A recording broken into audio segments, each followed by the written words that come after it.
Episode 2। Arjun एकदम डर गया था। उसको कुछ समझ नहीं आ रहा था कि वो क्या करे। उसके माइंड में सिर्फ विलेजर्स का चेतावन ही याद आ रहा था। तभी उसने देखा वो लड़की पूरा अर्जुन की तरफ मुड़ जाती है और एक मिस्टीरियस स्माइल के साथ साइड में रखा हुआ लैंप पकड़कर अर्जुन की तरफ आने लगती है। लड़की आते हुए बोली, आप एक ऐसी जगह पर आ चुके हैं जहाँ पर जीवन आकर भी अपना मार्ग भूल जाते हैं।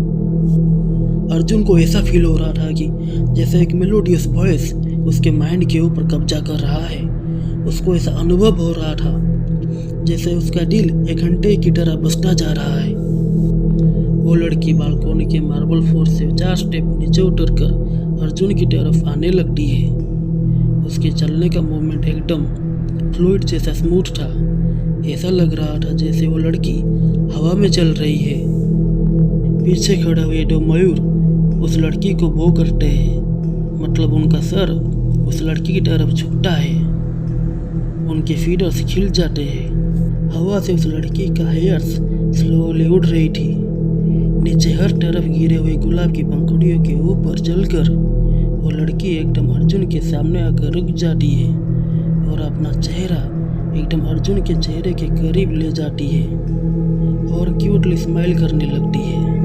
अर्जुन फटाक से डर डर कर बोला, मुझे माफ़ कर दीजिए, मैं आपको डिस्टर्ब नहीं करना चाहता था, मैं तो यहाँ पर गलती से आ गया।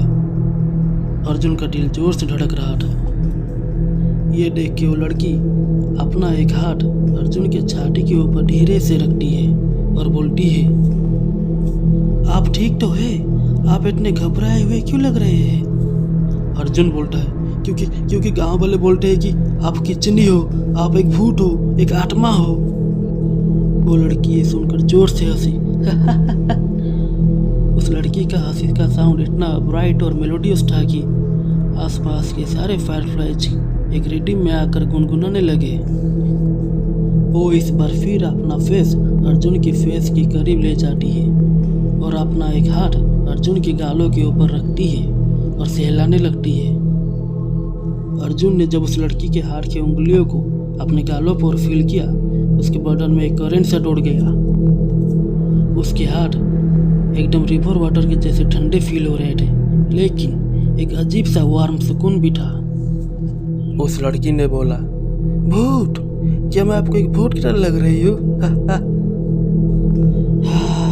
अर्जुन, मैं ही तो इस भूत लोक की याद हूँ, मैं ही तो इस अरण्य की स्वप्न हूँ जब सूर्य सो जाते हैं। आप तो एक यात्री है, आप ही बताइए मेरे अंदर क्या दिखता है आपको?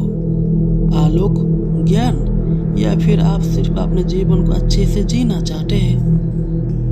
अर्जुन उस लड़की की आंखों में देखने लगा। उस लड़की की आंखों में हजारों तारों का रिफ्लेक्शन दिखाई दे रहा था। उसकी आंखों में जैसे एक अलग ही दुनिया का चमक था। चारों ओर सिर्फ ब्लूइश कलर दिखाई दे रहा था। अर्जुन एकदम से अपनी फेस को उस लड़की की फेस से दूर ले गया और कुछ कदम पीछे चला गया। एक ठंडी हवा का झोंका अर्जुन को छूकर चला गया। चारों ओर सन्नाटा हो गया था। अर्जुन वापस उस लड़की को देखने लगा जो कि उसको देखकर क्यूटली स्माइल कर रही थी। अर्जुन धीरे से बोला, वो एक्चुअली मैं आपको ढूंढने के लिए यहाँ पर आया था। तो क्या आप सच में किचनी हो? ये सुनकर किचनी और भी ज़्यादा मिस्टीरियस तरीके से स्माइल करने लगी। इस बार किचनी का स्माइल क्यूट या प्लेफुल नहीं था, बल्कि एक अनसेंट मिस्टीरियस स्माइल जैसा फील हो रहा था।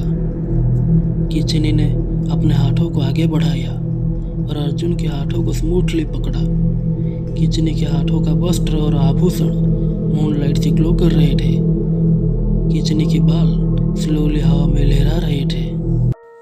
किचनी बोली, अर्जुन, मुझे तो हर कोई पाना चाहता है, लेकिन सिर्फ और सिर्फ कुछ ही लोग इस युगांतर काल में मेरे साथ रुकने के लिए अपना मूल्य प्रस्तुत कर पाते हैं। एक किचनी को प्रेम करने के लिए आपको आपकी दुनिया को भूलना पड़ेगा। आपका नगर सिर्फ एक धूल का कण बनकर रह जाएगा। आपका नाम इस हवा में बह जाएगा।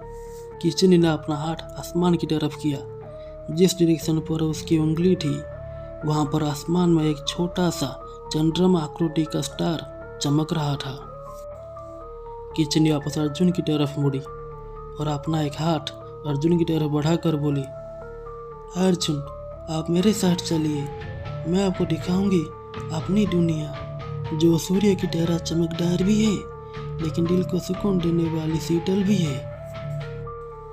इतना सब सुनने के बाद अर्जुन आंखें फाड़ करके किचनी को देख रहा था। उसके बाद उसने पहले अपने पीछे मुड़कर देखा जिस रास्ते से वो यहाँ पर आया था। पीछे उसका बैग और कैमरा पड़ा हुआ था। उसके बाद वो वापस सामने मुड़कर किचनी को देखने लगा। किचनी की आंखों में चमक थी जैसे कोई इटरनल एनर्जी उसकी आंखों में फ्लो हो रही है। किचनी प्यार से स्माइल करते हुए बोली, क्या सोच रहे हैं आप अर्जुन? अर्जुन बोला, वो सब तो ठीक है लेकिन मुझे एक डाउट है, एक संदेह है, आपको मेरा नाम कैसे पता है? ये सुनकर किचनी का स्माइल उड़ जाता है और वो एक सड़ा हुआ सा शक्ल बनाकर अर्जुन को एक अजीब नजरों से देखने लगती है जैसे उसके सामने कोई निहायत ही मूर्ख लड़का खड़ा है।